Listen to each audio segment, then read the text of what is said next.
ಪ್ರತಿಪಕ್ಷಗಳ ಸಾಧನೆ ಏನು, ಮುಂದೆ ಆಗಬೇಕಾಗಿರುವ ಕೆಲಸಗಳು ಏನು ಅಂತ ಹೇಳ್ತಾನೆ ಪ್ರಧಾನಿ ನರೇಂದ್ರ ಮೋದಿಯವರು ಅನೇಕ ವಿಚಾರಗಳನ್ನ ಪ್ರಸ್ತಾಪ ಮಾಡಿದ್ರು.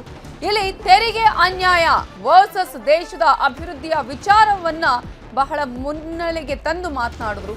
ಜಾತಿ ಜನಗಣತಿಯ ವಿಚಾರ ವರ್ಸಸ್ ದೇಶಾಭಿಮಾನದ ವಿಚಾರವನ್ನ ಮಾತನಾಡಿದ್ರು. ರಾಜ್ಯಸಭೆಯಲ್ಲಿ ಕಾಂಗ್ರೆಸ್ ವಿರುದ್ಧ ಪ್ರಧಾನಿ ನರೇಂದ್ರ ಮೋದಿ ಗುಡುಗಿದ್ರು. ಯಾವ ಕಾರಣಕ್ಕಾಗಿ ಇಂತಹ ಒಂದು ಸಾಧನೆಯನ್ನ ಮಾಡುವಂತಹ ಸಂದರ್ಭದಲ್ಲಿ ಅಡ್ಡಿ ಆತಂಕಗಳನ್ನ ನಡೆಸಲಾಗ್ತಾ ಇದೆ ಅನ್ನೋದ್ರ ಬಗ್ಗೆ ಮಾತಾಡಿದ್ರು. ತೆರಿಗೆ ಅನ್ಯಾಯದ ವಿಚಾರದಲ್ಲಿ ಏನೀಗ ಹೋರಾಟ ನಡೀತಾ ಇದೆ, ಆದ್ರೆ ತೆರಿಗೆ ಅನ್ಯಾಯದ ಬದಲು ಇಲ್ಲಿ ದೇಶದ ಅಭಿವೃದ್ಧಿಯ ವಿಚಾರ ಆಗಬೇಕಾಗಿದೆ. ಜಾತಿ ಜನಗಣತಿಯ ವಿಚಾರವನ್ನ ಮುನ್ನೆಲೆಗೆ ತರಲಾಗ್ತಾ ಇದೆ, ಅದರಲ್ಲಿ ದೇಶಾಭಿಮಾನ ಮುಖ್ಯ ಆಗತ್ತೆ ಅಂತ ಹೇಳಿ ಪ್ರಧಾನಿ ನರೇಂದ್ರ ಮೋದಿ ಅವರು ಏನು ಕಾಂಗ್ರೆಸ್ ಈಗ ಅಂದ್ರೆ ಪ್ರತಿಪಕ್ಷಗಳು ಹೋರಾಟವನ್ನ ಮಾಡ್ತಾ ಇದೆಯಲ್ಲ, ಆ ಒಂದು ಹೋರಾಟಕ್ಕೆ ಸಂಬಂಧಪಟ್ಟ ಹಾಗೆ ಅದಕ್ಕೆ ಬೇಕಾದಂತಹ ಸ್ಪಷ್ಟತೆಯನ್ನ ಉತ್ತರವನ್ನ ಕೊಡುವಂತಹ ಪ್ರಯತ್ನವನ್ನ ಪ್ರಧಾನಿ ನರೇಂದ್ರ ಮೋದಿ ಅವರು ಮಾಡಿದ್ರು. ಈ ಮೂಲಕ ಕೌಂಟರ್ ಅನ್ನ ನೀಡಿದ್ದಾರೆ. ಇದರ ಬಗ್ಗೆ ಇನ್ನಷ್ಟು ಡೀಟೇಲ್ಸ್ ಕೊಡೋದಕ್ಕೆ ನಮ್ಮ ಎಡಿಟರ್ ಔಟ್ಪುಟ್ ಆಗಿರುವಂತಹ ಮಧು ಎಂ ಉತ್ತವಳ್ಳಿ ನೇರ ಸಂಪರ್ಕದಲ್ಲಿ ಜಾಯ್ನ್ ಆಗಿದ್ದಾರೆ. ಮಧು, ಕಳೆದ 10 ವರ್ಷಗಳಲ್ಲಿ ಏನು ಮಾಡಿದೀವಿ ಸಾಧನೆ, ಮುಂದೆ ಆಗ್ಬೇಕಾಗಿರೋದು ಏನು, ಏನೆಲ್ಲ ಕೆಲಸಗಳನ್ನ ಮಾಡ್ತೀವಿ ಅಂತ ಹೇಳ್ತಾನೆ ಇಡೀ ತನ್ನ ಭಾಷಣದಲ್ಲಿ, ವಂದನಾ ನಿರ್ಣಯದ ಭಾಷಣದಲ್ಲಿ ಯಾವ್ಯಾವ ವಿಚಾರಕ್ಕೆ ಯಾವ ರೀತಿಯ ಆರೋಪಗಳು ಬರ್ತಾ ಇತ್ತು ಅದಕ್ಕೆ ಎಲ್ಲಾ ರೀತಿಯ ಉತ್ತರವನ್ನ ಕೊಡುವಂತಹ ಪ್ರಯತ್ನ. ಪ್ರಮುಖವಾಗಿ ಇವತ್ತು ನಡೆದಂತಹ ಹೋರಾಟ ಆಗಿರ್ಬೋದು, ಪ್ರತಿಭಟನೆ, ತೆರಿಗೆ ಅನ್ಯಾಯದ ವಿಚಾರ, ಅದರ ಬದಲು ದೇಶದ ಇಡೀ ದೇಶವನ್ನ ಹೇಗೆ ಅಭಿವೃದ್ಧಿ ಮಾಡಬೇಕು, ಒಂದಿಲ್ಲದಿದ್ರೆ ಒಂದಂತ ಬಹಳ ಒಂದು ಹೋಲಿಕೆಗಳನ್ನ ಕೊಡುವುದರ ಮೂಲಕ, ಕಂಪ್ಯಾರಿಸನ್ ಮಾಡುವುದರ ಮೂಲಕ ಉತ್ತರವನ್ನ ಕೊಡುವಂತಹ ಪ್ರಯತ್ನ. ಅದೇ ರೀತಿಯಾಗಿ ಜನಗಣತಿಯ ವಿಚಾರ, ದೇಶಾಭಿಮಾನದ ವಿಚಾರ ಕೂಡ. ನವಿತಾ, ಏನು ಮತ್ತೊಮ್ಮೆ ಸತತ 1.5 ಗಂಟೆಯ ಭಾಷಣ. ಈ 1.5 ಗಂಟೆಯ ಭಾಷಣದಲ್ಲಿ ಭೂತ, ಭವಿಷ್ಯ ಮತ್ತು ವರ್ತಮಾನ ಈ ಮೂರರ ಒಂದು ಹೋಲಿಕೆ ಮತ್ತು ಸಾಧನೆಯ ಒಂದು ಅಂಕಿಅಂಶದ ಜೊತೆಗೆ ಭಾವನೆಗಳನ್ನು ಕೆಣಕುವ ವಿಚಾರವನ್ನು ಕೂಡ ಮೋದಿ ಅವರ ಭಾಷಣದಲ್ಲಿ ಗಮನಾರ್ಹವಾಗಿ ನಾವಿಲ್ಲಿ ನೋಡಬಹುದು. ಕಾಂಗ್ರೆಸ್ ಸರ್ಕಾರ ಇವತ್ತೇನು ಕರ್ನಾಟಕದ ರಾಜ್ಯ ಕಾಂಗ್ರೆಸ್ ಸರ್ಕಾರ ತನ್ನ ಇಡೀ ಸಂಪುಟ ಸದಸ್ಯರು, ಶಾಸಕರ ಜೊತೆ ಮಂತ್ರಿ ಮತ್ತು ಏನು ಏಕೈಕ ಎಂಪಿ ಮತ್ತು ರಾಜ್ಯಸಭಾ ಎಂಪಿಗಳು ಎಲ್ಲರನ್ನೂ ಒಳಗೊಂಡಂತೆ ಒಂದು ಅತಿ ದೊಡ್ಡ ಹೋರಾಟವನ್ನ ನನ್ನ ತೆರಿಗೆ ನನ್ನ ಹಕ್ಕು ಅನ್ನುವಂಥ ಒಂದು ಘೋಷವಾಕ್ಯದಡಿ ಏನು ಮಾಡ್ತಾ ಇದೆ. ಈ ಒಂದು ಹೋರಾಟಕ್ಕೂ ಕೂಡ ಒಂದು ಪರೋಕ್ಷವಾಗಿ ಒಂದು ಟಾಂಗನ್ನು ಕೊಟ್ಟಿರುವಂಥದ್ದು ನರೇಂದ್ರ ಮೋದಿ. ದೇಹದ ಒಂದು ಭಾಗ ಊನ ಆದ ಮಾತ್ರಕ್ಕೆ ಕೈ ಅಥವಾ ಕಾಲು ಊನ ಅಂತ ಹೇಳಲಿಕ್ಕೆ ಸಾಧ್ಯ ಇಲ್ಲ, ಇಡೀ ದೇಹವನ್ನೇ ಊನ ಅಂತ ಕರೆಯಲಾಗುತ್ತೆ. ಅದೇ ರೀತಿ ದೇಶದ ಯಾವುದೇ ಭಾಗ ಅಭಿವೃದ್ಧಿ ಶೂನ್ಯ ಆದರೆ, ಅಭಿವೃದ್ಧಿ ಹೀನ ಆದರೆ ಅದು ದೇಶದ ಪ್ರಗತಿಗೆ, ಒಟ್ಟಾರೆ ಪ್ರಗತಿಗೆ, ಸಮಗ್ರ ಭಾರತದ ಕಲ್ಪನೆಗೆ, ಸಮಗ್ರ ಭಾರತದ ವಿಕಸಿತ ಭಾರತ ಅಂತ ನಾವೇನು ಕರಿತೀವಿ ಆ ಒಂದು ಕಲ್ಪನೆಗೆ ಘಾಸಿ ಆಗುತ್ತೆ. ಈ ಹಿನ್ನೆಲೆಯಲ್ಲಿ ಈ ವಿಭಜನೆಯ ಮಾತುಗಳನ್ನು ಅಥವಾ ಈ ವಿಭಜನೆಯ ಮನಸ್ಥಿತಿಯನ್ನು ಬಿಟ್ಟು ಒಟ್ಟಾರೆ ಸಮಗ್ರ ಅಭಿವೃದ್ಧಿಗೆ ಒಲವನ್ನು ತೋರಿಸಬೇಕು ಅಥವಾ ಅಂತ ಒಂದು ಮನಸ್ಥಿತಿಯನ್ನು ಬೆಳೆಸ್ಕೊಳ್ಬೇಕು. ಆಗ ಮಾತ್ರ ಹೊಸ ತಲೆಮಾರಿನ ಜನ, ಕನಸುಗಳನ್ನು ಕಾಣುವಂಥ ಜನ ನಿಮ್ಮನ್ನು ಬೆಂಬಲಿಸ್ತಾರೆ, ಅಥವಾ ದೇಶಾಭಿಮಾನವನ್ನು ಇಟ್ಕೊಂಡಿರುವಂಥ ಜನ ಸಮಗ್ರವಾಗಿ ನಿಮ್ಮ ಪಕ್ಷವನ್ನು ಕೂಡ ಅಥವಾ ನಿಮ್ಮ ಪಕ್ಷದ ಸಿದ್ಧಾಂತಗಳನ್ನು ಕೂಡ ಬೆಂಬಲಿಸ್ತಾರೆ ಅನ್ನುವಂಥ ಒಂದು ಪರೋಕ್ಷ ಸಂದೇಶವನ್ನು ಅಥವಾ ನೇರವಾಗಿಯೂ ಕೂಡ ಚಾಟಿಯನ್ನು ಬೀಸಿರುವಂಥದ್ದು. ಈ ಮೂಲಕ ಇಂದಿನ ಪ್ರತಿಭಟನೆಗೂ ಕೂಡ ಕೌಂಟರ್ ಅಟ್ಯಾಕ್ ಅನ್ನು ಮಾಡಿರುವಂಥದ್ದನ್ನು ಕಾಣ್ತೇವೆ. ಜೊತೆಗೆ ತಮ್ಮ 10 ವರ್ಷಗಳ ಅವಧಿಯಲ್ಲಿ ಹೇಗೆಲ್ಲ ಯಾವ ಸೆಕ್ಟರ್ಗಳಲ್ಲಿ ಯಾವ ಪ್ರಮಾಣದ ಸಾಧನೆ ಆಗ್ತಾ ಇದೆ ಮತ್ತು ಈ ಸಾಧನೆಯ ಭಾಗವಾಗಿ ಕಂಡು ಬರ್ತಾ ಇರುವಂಥದ್ದು ದೇಶದ 4 ಜಾತಿಗಳು, ಅದು ಈಗಾಗಲೇ ಹಲವಾರು ಬಾರಿ ಹೇಳಿದ್ದೇನೆ, ಈಗಲೂ ಕೂಡ ಹೇಳ್ತಾ ಇದ್ದೇನೆ ಅಂತ ತಮ್ಮ ಮಾತನ್ನು ಉಲ್ಲೇಖ ಮಾಡಿ ಯುವಕರು, ಬಡವರು, ಮಹಿಳೆಯರು ಮತ್ತು ಏನು ಒಟ್ಟಾರೆ ಈ 4 ರೈತರು, ಈ 4 ವರ್ಗಗಳ ಮೇಲೆ ಕಾನ್ಸಂಟ್ರೇಟೆಡ್ ಆಗಿ ಯಾವ ರೀತಿ ನಾವು ಒಂದು ಪಾಲಿಸಿಗಳನ್ನು ಮಾಡಿದ್ದೀವಿ ಅನ್ನೋಂಥ ಒಂದು ಡಾಟಾ ಬೇಸ್ಡ್ ವಿಚಾರವನ್ನು ಪ್ರಸ್ತಾಪ ಮಾಡಿರುವಂಥದ್ದು. ಜೊತೆಗೆ ಈಗಾಗಲೇ ರಾಹುಲ್ ಗಾಂಧಿ ಅವರು ಭಾರತ ನ್ಯಾಯ ಯಾತ್ರೆಯಲ್ಲಿ ಸಂದರ್ಭದಲ್ಲಿ ಒಂದು ವಿಚಾರವನ್ನು ಪ್ರಸ್ತಾಪ ಮಾಡಿದ್ರು. ಅವರ ಇಂಡಿಯಾ ಕೂಟದಿಂದ ಪ್ರಮುಖ ಪಕ್ಷಗಳು ಹೊರ ಹೋಗ್ತಾ ಇದ್ರು ಕೂಡ ಮತ್ತು ಜಾತಕ ಗಣತಿಯನ್ನು ಪ್ರಪ್ರಥಮವಾಗಿ ದೇಶದಲ್ಲಿ ಟೇಬಲ್ ಮಾಡಿ ಪಾಸ್ ಮಾಡಿರುವಂತಹ ಬಿಹಾರ ಸಿಎಂ ಹೊರಗಡೆ ಹೋಗಿ, ಅಂದರೆ ನಿತೀಶ್ ಕುಮಾರ್ ಹೊರಗಡೆ ಹೋಗಿ NDA ತೆಕ್ಕೆನಲ್ಲಿ ಕೂತಿದ್ರು ಕೂಡ ಇವತ್ತಿಗೂ ಕೂಡ ರಾಹುಲ್ ಗಾಂಧಿ ಅವರು ಅದೇ ಮಾತನ್ನು ಹೇಳ್ತಾರೆ. ಮತ್ತು ಪಂಚರಾಜ್ಯ ಚುನಾವಣೆಯಲ್ಲಿ ಆ ಒಂದು ವಿಚಾರ ಸರಿಯಾಗಿ ಕಾಂಗ್ರೆಸ್ಗೆ ಕೈ ಹಿಡಿಲಿಲ್ಲ ಅನ್ನುವಂಥ ಥಿಂಕ್ ಟ್ಯಾಂಕ್ನ ಫೀಡ್ಬ್ಯಾಕ್ ಇದ್ರೂ ಕೂಡ ಇವತ್ತಿಗೂ ಕೂಡ ಜಾತಿ ಜನಗಣತಿಯ ಬಗ್ಗೆ ಮಾತನಾಡ್ತಾ ಇದ್ದಾರೆ. ಮತ್ತು 50% ಕೋಟಾ ಕ್ಯಾಪ್ ಏನಿದೆ ಅದನ್ನು ನಾವು ತೆಗೆದು ಹಾಕ್ತೇವೆ, ವಿಸ್ತರಿಸ್ತೇವೆ ಅನ್ನುವಂಥ ಒಂದು ಮಾತನ್ನ ಇಂಡಿಯಾ ಕೂಟ ಅಧಿಕಾರಕ್ಕೆ ಬಂದಂತ ಸಂದರ್ಭದಲ್ಲಿ ಹೇಳಿರುವಂಥದ್ದು. ಅದಕ್ಕೂ ಕೂಡ ಒಂದು ಕೌಂಟರ್ನ ಕೊಡುವಂತ ಒಂದು ಪ್ರಸ್ತಾಪವನ್ನ ಮೋದಿ ಅವರ ಭಾಷಣದಲ್ಲಿ ನೋಡಿದ್ವು. ನಿಮ್ಮ ಜಾತಿ ಪ್ರೇಮ ಬರೀ ಮತ ಬ್ಯಾಂಕಿಗಷ್ಟೇ ಸೀಮಿತ, ಬರೀ ರಾಜಕಾರಣಕ್ಕಷ್ಟೇ ಸೀಮಿತ, ಚುನಾವಣಾ ರಾಜಕಾರಣಕ್ಕಷ್ಟೇ ಸೀಮಿತ. ಅಂತಹ ಒಂದು ನಿಜವಾದ ಏನು ದಲಿತರ ಬಗ್ಗೆ, ಹಿಂದುಳಿದ ವರ್ಗಗಳ ನಾಯಕರುಗಳ ಬಗ್ಗೆ ನಿಮ್ಮ ಒಂದು ಕಾಳಜಿ ಇದ್ದಿದ್ದರೆ ಭಾರತ ರತ್ನ ಸಿಗಲಿಕ್ಕೆ ಡಾಕ್ಟರ್ ಅಂಬೇಡ್ಕರ್ ಅವರು ಮರಣೋತ್ತರ ಭಾರತ ರತ್ನ ಏನು ಸಿಕ್ತು 90ರ ದಶಕದವರೆಗೂ ಕೂಡ ಯಾಕೆ ಕಾಯಬೇಕಾಗಿತ್ತು?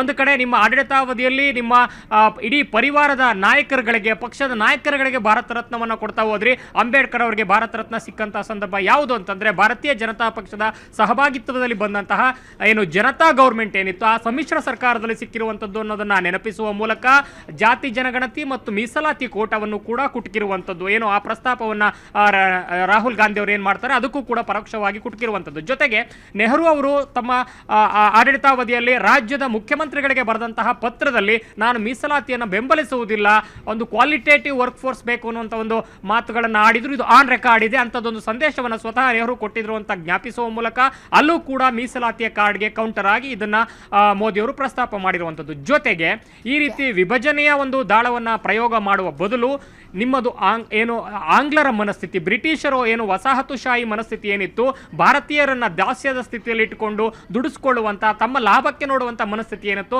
ಅದೇ ಮನಸ್ಥಿತಿಯಲ್ಲಿ ಇದ್ದಿದ್ದಕ್ಕೆ ನೀವು ಫಾರಿನ್ ಪ್ರಾಡಕ್ಟ್ಗಳನ್ನು ಸ್ಟೇಟಸ್ ಕೋ ಮಾಡ್ಕೊಂಡಿದ್ರಿ. ಆತ್ಮನಿರ್ಭರತೆ ಅನ್ನುವಂಥದ್ದು ಬಿಜೆಪಿ, ಅದರಲ್ಲೂ ಮೋದಿ ಗೌರ್ಮೆಂಟ್ ಬರೋವರೆಗೂ ಕೂಡ ಅದಕ್ಕೊಂದು ಬೂಸ್ಟ್ ಸಿಕ್ಕಿರಲಿಲ್ಲ. Make in India, made in India ಅನ್ನುವಂಥ ಒಂದು ಮಾತುಗಳನ್ನು ನಿಮ್ಮ ಬಾಯಲ್ಲಿ ಯಾವತ್ತೂ ಕೂಡ ಕೇಳಿಲ್ಲ. ದೇಶವಾಸಿಗಳಲ್ಲಿ ಅಂಥದ್ದೊಂದು ಆತ್ಮಸ್ಥೈರ್ಯವನ್ನು, ಆತ್ಮವಿಶ್ವಾಸವನ್ನು ತುಂಬುವಂಥ ಯಾವುದೇ ಪ್ರೇರಕ ನಡೆಗಳನ್ನು ನೀವು ಅನುಸರಿಸಿಲ್ಲ ಅನ್ನುವಂತಹ ಮೂಲಕ ಕಾಂಗ್ರೆಸ್ನದ್ದು ಏನು ಬ್ರಿಟಿಷ್ ಕಾಲದ ಒಂದು ವಿಭಜನೆಯ ಸಂಸ್ಕೃತಿ ಇರುವಂತಹ ಮನಸ್ಥಿತಿ ಅದು ಆಡಳಿತಾತ್ಮಕವಾಗಿರ್ಬೋದು ಅಥವಾ ರಾಜಕಾರಣದ ವಿಚಾರದಲ್ಲಿ, ಆದರೆ ಬಿಜೆಪಿ ಅದರಲ್ಲೂ ನಮ್ಮ ಆಡಳಿತಾವಧಿಯಲ್ಲಿ ಒಟ್ಟಾರೆ ಇನ್ಕ್ಲೂಸಿವ್ ಡೆವಲಪ್ಮೆಂಟ್ ಮಾಡೆಲ್ ನ ಇಟ್ಕೊಂಡು ಸಬ್ಕಾ ಸಾಥ್ ಸಬ್ಕಾ ವಿಕಾಸ್ ಅನ್ನುವಂಥ ಮೋದಿ ಗ್ಯಾರಂಟಿ ಅಡಿಯಲ್ಲಿ ಕೆಲಸ ಮಾಡ್ತಿದೀವಿ ಅನ್ನುವಂಥ ಒಂದು ಮಾತನ್ನು ಕೂಡ ಹೇಳಿದ್ದಾರೆ. ಈ ಮೂಲಕ ಅಭಿವೃದ್ಧಿ ವರ್ಸಸ್ ಜಾತಿ ಗಣಗಣತಿ ಮತ್ತು ನನ್ನ ಹಕ್ಕು ಅಂತ ಏನು ನನ್ನ ತೆರಿಗೆ ನನ್ನ ಹಕ್ಕು ಅಂತ ಏನು ತೆರಿಗೆ ಯುದ್ಧವನ್ನು ಶುರು ಮಾಡಿದೆ ಮತ್ತು ದಕ್ಷಿಣ ಉತ್ತರ ವರ್ಸಸ್ ಒಂದು ಪ್ಯಾರಿಟಿ ಅಂತ ಶುರುವಾಗ್ತಾ ಇದೆ. ಆ ಒಂದು ಹೋಲಿಕೆ ಅಥವಾ ಆ ಒಂದು ಮಾತುಗಳು ಏನು ದೊಡ್ಡ ಮಟ್ಟದಲ್ಲಿ ರಾಜಕೀಯ ಪ್ರೇರಿತವಾಗಿ ಮತ್ತು ಅದಕ್ಕೆ ಕಾಂಟೆಕ್ಸ್ಚುಯಲ್ ರೆಫರೆನ್ಸ್ ಏನೇ ಇದ್ರು ಅದಕ್ಕೆ ರಾಜಕೀಯ ಪ್ರೇರಿತವಾಗಿ ಯಾವ ರೀತಿಯ ಒಂದು ಲೆಕ್ಕಾಚಾರಗಳಾಗ್ತಾ ಇದೆ ಅದಕ್ಕೆ ಕೌಂಟರ್ ಕೊಡುವಂಥ ಪ್ರಯತ್ನವನ್ನು ರಾಜ್ಯಸಭೆಯ ಮೂಲಕ ಮಾಡಿರುವಂಥದ್ದು ಇವತ್ತಿನ ಒಂದು ಪ್ರೊಟೆಸ್ಟ್ಗೆ ಕಾಂಟೆಂಪ್ರರಿ ಆಗಿ. ಈ ಮೂಲಕ ಜನರಿಗೆ ಅಂದರೆ ದೇಶವಾಸಿಗಳಿಗೆ ಒಟ್ಟಾರೆ ಸಮಗ್ರ ಭಾರತದ ಕಲ್ಪನೆಯನ್ನು ವಿಶ್ವ ಭೂಪಟದಲ್ಲಿ ಭಾರತದ ಪ್ರಗತಿ ಏರುಗತಿಯಲ್ಲಿರಬೇಕು ಅಂದರೆ ಒಟ್ಟಾರೆ ಈಶಾನ್ಯ ರಾಜ್ಯಗಳಿಂದ ಹಿಡಿದು ಜಮ್ಮು ಕಾಶ್ಮೀರದಿಂದ ಹಿಡಿದು ಕನ್ಯಾಕುಮಾರಿವರೆಗೂ ಕೂಡ ಅಭಿವೃದ್ಧಿ ಆಗಬೇಕು. ಅಂಥ ಸಂದರ್ಭದಲ್ಲಿ ಪ್ರತಿಯೊಬ್ಬ ತೆರಿಗೆದಾರನ ಪ್ರತಿಯೊಂದು ರೂಪಾಯಿಯ ಕೊಡುಗೆಯೂ ಕೂಡ ಒಟ್ಟಾರೆ ದೇಶಕ್ಕೆ ಸಲ್ಲುತ್ತೆ ಅನ್ನುವಂಥ ಒಂದು ರಾಷ್ಟ್ರೀಯತೆಯ ಒಂದು ಲೇಪನವನ್ನು ಕೊಟ್ಟು ದೇಶಾಭಿಮಾನದ ಒಂದು ಏನು ವರ್ಚಸ್ಸನ್ನು ಕೊಟ್ಟು ಈ ಒಂದು ವಾದಕ್ಕೆ ಅಥವಾ ಈ ಒಂದು ರಾಜಕೀಯ ವಾದ ಏನಿದೆ ದಕ್ಷಿಣ ವರ್ಸಸ್ ಉತ್ತರ ಅನ್ನುವಂಥ ವಾದ ಅದನ್ನು ತುಂಡರಿಸುವಂತಹ ಒಂದು ಅಲ್ಟ್ರಾ ನ್ಯಾಷನಲಿಸಂ ಪಿಚ್ ಅನ್ನ ಈ ಒಂದು ಭಾಷಣದಲ್ಲಿ ಕಂಡಿರುವಂಥದ್ದು ನವಿತಾ. ಈ ಮೂಲಕ ಕಾಂಗ್ರೆಸ್ನ ಒಂದು ಮಾಡೆಲ್ ಪ್ರೊಟೆಸ್ಟ್ ಮಾಡೆಲ್ ಇವತ್ತೇನಿತ್ತು ಆ ಮಾಡೆಲ್ ಅನ್ನು ಅಡಾಪ್ಟ್ ಮಾಡ್ಕೊಬೇಕು ಅಂತ ಕೇರಳ ಮತ್ತು ಅವರದ್ದೇ ಆಡಳಿತವಿರುವಂಥ ತೆಲಂಗಾಣ ಮತ್ತು ಮಿತ್ರ ಪಕ್ಷ ಇರುವಂಥ DMK ತಮಿಳುನಾಡು ಈ ಎಲ್ಲ ಒಕ್ಕೂಟಗಳ ಮುಂಬರುವ ದಿನಗಳ ಒಂದು ಏನು ಪ್ರತಿಭಟನೆಯ ಒಂದು ಸರಣಿಯ ತಯಾರಿ ಏನಿದೆ ಆ ತಯಾರಿಗೆ ಮುಂಚಿತವಾಗಿ ಒಂದು ಕೌಂಟರ್ ನರೇಟಿವ್ ನ ಬಿಲ್ಡ್ ಮಾಡುವಂತ ಪ್ರಯತ್ನವನ್ನ ನರೇಂದ್ರ ಮೋದಿ ಮಾಡಿದ್ದಾರೆ ನವಿತಾ. ಒಂದ್ ಕಡೆ ಸ್ವತಂತ್ರ ಸಂಸ್ಥೆಗಳ ಬಗ್ಗೆ ಕೂಡ ಸಾಕಷ್ಟು ಆರೋಪ ಇತ್ತು, ಅದನ್ನು ಉಪಯೋಗ ಮಾಡಿಕೊಳ್ಳಲಾಗ್ತದೆ, ದುರುಪಯೋಗ ಮಾಡಿಕೊಳ್ಳಲಾಗ್ತಾ ಇದೆ ಅನ್ನುವಂತಹ ವಿಚಾರಕ್ಕೂ ಕೂಡ ಇವತ್ತು ಅವರು ಪ್ರತಿಕ್ರಿಯೆಯನ್ನ ಕೊಟ್ಟಿರುವಂತದ್ದು. ಅದರ ಜೊತೆಗೆ ಗ್ಯಾರಂಟಿಯ ವಿಚಾರವನ್ನ ಕೂಡ ಪ್ರಸ್ತಾಪ ಮಾಡಲಾಗಿತ್ತು. ಅಲ್ಲಿ ಗ್ಯಾರಂಟಿಗಳು ಯಾವ ರೀತಿ ಆಗಿದೆ, ಇಲ್ಲಿಯ ನನ್ನ ಗ್ಯಾರಂಟಿ ಏನು ಅನ್ನೋದು ಅದನ್ನ ಎಕ್ಸ್ಪ್ಲೇನ್ ಮಾಡೋದು ಅದರ ಮತ್ತೆ ನವಿತಾ. ಈಗಾಗಲೇ ಸಾರ್ವಜನಿಕ ಉದ್ಯಮಿಗಳನ್ನ 2019 ಚುನಾವಣೆಯ ಸಂದರ್ಭದಲ್ಲಿ ನೀವು ಪ್ರಚಾರಕ್ಕೆ ಬಳಸ್ಕೊಂಡ್ರೆ ಅಂದ್ರೆ ಬೆಂಗಳೂರಿನ ಅಂದ್ರೆ ಕರ್ನಾಟಕದ HAL ಇರಬಹುದು ಅಥವಾ ಒಟ್ಟಾರೆ LIC ಅಂತಹ ಸಂಸ್ಥೆಗಳಿರ್ಬೋದು ಎಲ್ಲ ಸಂಸ್ಥೆಗಳನ್ನ ದಿವಾಳಿ ಮಾಡ್ತಾರೆ, ಮುಚ್ಚುತ್ತಾರೆ, ಖಾಸಗಿಯವರ ಕೈಗೆ ಕೊಡ್ತಾರೆ ಅನ್ನುವಂಥ ಒಂದು ಅತಿ ದೊಡ್ಡ ಪೊಲಿಟಿಕಲ್ ನರೇಟಿವ್ನ ನೀವೇನು ಬಿಲ್ಡ್ ಮಾಡಲಿಕ್ಕೆ ಹೋಗಿದ್ರಿ. ಇವತ್ತು ಎಲ್ಲಿದ್ದಾವೆ ಆ ಸಂಸ್ಥೆಗಳು? ನಿಮ್ಮ ಆಡಳಿತಾವಧಿಯ ಸಾರ್ವಜನಿಕ ಸಂಸ್ಥೆಗಳ ಲೆಕ್ಕ ಎಷ್ಟು? ಈಗ ಇರುವಂತ ಮೋದಿ ಆಡಳಿತದಲ್ಲಿರುವಂಥ ಸಾರ್ವಜನಿಕ ಸಂಸ್ಥೆಗಳ ಲೆಕ್ಕ ಅಂದ್ರೆ ಆ ಸಂಖ್ಯೆ ಮತ್ತು ಆ ಸಂಸ್ಥೆಗಳಿಗೆ ಬರ್ತಾ ಇರುವಂತಹ ಆದಾಯ ದಾಖಲೆ ಪ್ರಮಾಣದಲ್ಲಿ ಏರಿಕೆಯಾಗಿದೆ. HAL ಇವತ್ತು ಯಾವ ರೀತಿಯಲ್ಲಿದೆ ಅನ್ನುವಂಥದ್ದನ್ನು ನೋಡಬೇಕು. ಏಷ್ಯಾದಲ್ಲೇ ಅತಿ ದೊಡ್ಡ ಹೆಲಿಕಾಪ್ಟರ್ ಉತ್ಪಾದನಾ ಘಟಕವನ್ನ ಕರ್ನಾಟಕದಲ್ಲಿ ತೆರೆಯಲಾಗಿದೆ. ಅದರ ಷೇರುಗಳು LICಯ ಷೇರುಗಳು ದ್ವಿಗುಣ ಆಗಿವೆ, ಗಗನಮುಖವಾಗಿವೆ. ಇದೆಲ್ಲವೂ ಕೂಡ ಯಾರ ಸಾಧನೆ? ಮತ್ತು ನಿಮ್ಮ BSNL ಮತ್ತು MTML ಎಲ್ಲ ಏನು ಮುಚ್ಚುವಂತ ಸ್ಥಿತಿಗೆ ತಂದಿದ್ದಾರು? ಏರ್ ಇಂಡಿಯಾವನ್ನ ಮುಚ್ಚುವಂತ ಸ್ಥಿತಿಗೆ ತಂದಿದ್ದಾರು? ಈಗೆಲ್ಲ ಆ ಸಂಸ್ಥೆಗಳು ಯಾವ ಹಂತದಲ್ಲಿದೆ? BSNL ಯಾವ ರೀತಿ ಪ್ರಾಫಿಟ್ ಏನು ಮಾರ್ಜಿನ್ ಅಲ್ಲಿ ಇದೆ ಅನ್ನುವಂಥ ಒಂದು ಅಂಕಿ ಸಂಖ್ಯೆಗಳನ್ನು ಕೂಡ ಕೊಡ್ತಾ ನಿಮ್ಮ ಪೊಲಿಟಿಕಲ್ ನರೇಟಿವ್ ಪ್ರತಿಯೊಂದು ಏನು ಚುನಾವಣಾ ವರ್ಷದಲ್ಲೂ ಕೂಡ ಒಂದೊಂದು ರೀತಿ ಇರುತ್ತೆ. ಈ ಸಲ ಜಾತಿ ಅಂತ ಟ್ರೈ ಮಾಡಿದ್ರೆ ಅದಾಗ್ಲಿಲ್ಲ. ಯಾಕಂದ್ರೆ ಒಟ್ಟಾರೆ ದೇಶದ ಜಾತಿ 4 ಅನ್ನುವಂಥ ಒಂದು ಹೊಸ ಡೆಫಿನೇಷನ್ ನಾವು ಕೊಟ್ಟಿದ್ದೀವಿ ಮತ್ತು ಆ ಡೆಫಿನೇಷನ್ಗೆ ಪೂರಕವಾಗಿ ವಿರುದ್ಧವಾಗಿ ಕೆಲಸಗಳನ್ನು ಕೂಡ ಮಾಡ್ತಾ ಇದ್ದೀವಿ. ಈಗ ಹೊಸದಾಗಿ ನನ್ನ ತೆರಿಗೆ ನನ್ನ ಹಕ್ಕು ಅನ್ನುವಂಥ ಒಂದು ಲೆಕ್ಕಾಚಾರಗಳನ್ನು ಇಟ್ಕೊಂಡಿದ್ದೀರಾ, ಆದರೆ ಅದು ಕೂಡ ಸಫಲ ಆಗಲ್ಲ.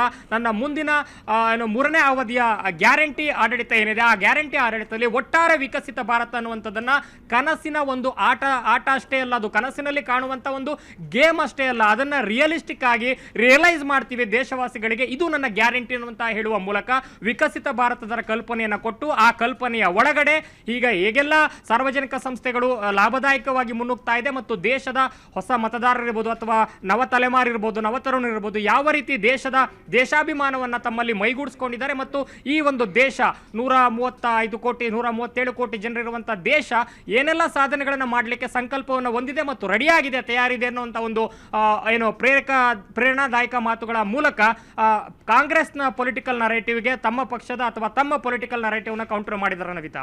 ಅದರ ಜೊತೆಗೆ ಈಗಾಗಲೇ ನೀವು ಹೇಳಿದ ಹಾಗೆ ಒಂದ್ ಕಡೆ ಈಗ ಬಡವರಾಗಿರ್ಬೋದು, ದಲಿತರ ವಿಚಾರ, SC/ST ಗಳ ವಿಚಾರ, ಅವರ ಎಜುಕೇಶನ್ ನ ವಿಚಾರ, ಯಾವ ರೀತಿಯಾಗಿ ಅಭಿವೃದ್ಧಿ ಆಗುವಂತಹ ನಿಟ್ಟಿನಲ್ಲಿ ಕೆಲಸ ಮಾಡಲಾಗಿದೆ, ಇಲ್ಲಿ ಯಾರಿಗೆ ಯಾವ ಹುದ್ದೆಯನ್ನು ಕೊಡಲಾಗಿತ್ತು, ಏನು ಆಗಿತ್ತು, ಇವೆಲ್ಲವೂ ಕೂಡ ಯಾವ ರೀತಿಯಾಗಿ ಎಲೆಕ್ಷನ್ ಮೇಲೆ ಪರಿಣಾಮ ಬೀರುವಂತಹ ಸಾಧ್ಯತೆ ಇದೆ. ಅದಕ್ಕೂ ಕೂಡ ತಮ್ಮದೇ ಆದಂಥ ಡಾಟಾವನ್ನು ಪರಿಗಣಿಸಿರುವಂಥದ್ದು.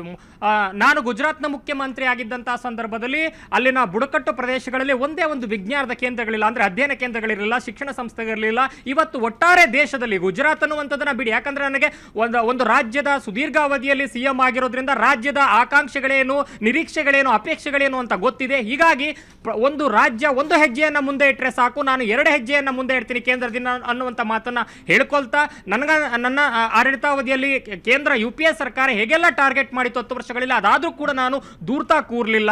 ಆದರೆ ಅದಕ್ಕೆ ಪ್ರತಿಯಾಗಿ ಅಭಿವೃದ್ಧಿಯ ಮಾಡೆಲ್ ಡೆವಲಪ್ ಮಾಡಿದೆ. ಆದರೆ ಇವತ್ತಿನ ರಾಜಕಾರಣದಲ್ಲಿ ನಾವೆಷ್ಟೆಲ್ಲ ಸಹಯೋಗದಲ್ಲಿ, ಸಹಕಾರ ತತ್ವದಡಿಯಲ್ಲಿ, ಕೋಆಪರೇಟಿವ್ ಫೆಡರಲಿಸಂ ಲೆಕ್ಕಾಚಾರದಲ್ಲಿ ಒಟ್ಟಾರೆ ದೇಶದ ಅಭಿವೃದ್ಧಿಯಲ್ಲಿ ಇದ್ರೂ ಕೂಡ ಇವತ್ತು ರಾಜಕಾರಣವನ್ನು ಮಾಡ್ತಾ ಇದ್ದಾರೆ. ಇವತ್ತು ದೇಶವ್ಯಾಪಿ 400 ಏಕಲವ್ಯ ಮಾಡೆಲ್ ಶಾಲೆಗಳಿವೆ, ಅಥವಾ ಬುಡಕಟ್ಟು ಜನರನ್ನ ಮುಖ್ಯವಾಹಿನಿಗೆ ತರುವಂತ ಪ್ರಯತ್ನಗಳನ್ನ ಮಾಡ್ತಾ ಇದ್ದೀವಿ.